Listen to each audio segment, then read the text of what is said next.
যে রাষ্ট্রপতি, সেই রাষ্ট্রপতিকে দ্রুত সময়ের মধ্যে আসলে গ্রেফতার করা প্রয়োজন। এবং তিনি যে ধরনের সাক্ষাৎকার দিয়েছেন সেটাও তো আসলে শপথ লঙ্ঘন হয়েছে।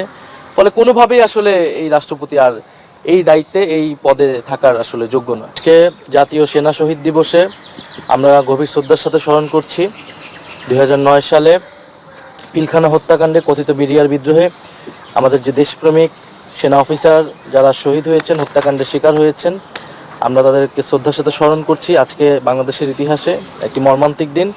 57 জন দেশপ্রেমিক সেনা অফিসার সহ আরও 74 জন, প্রায় 74 জন ব্যক্তি আজকে কিন্তু নিহত হয়েছিলেন।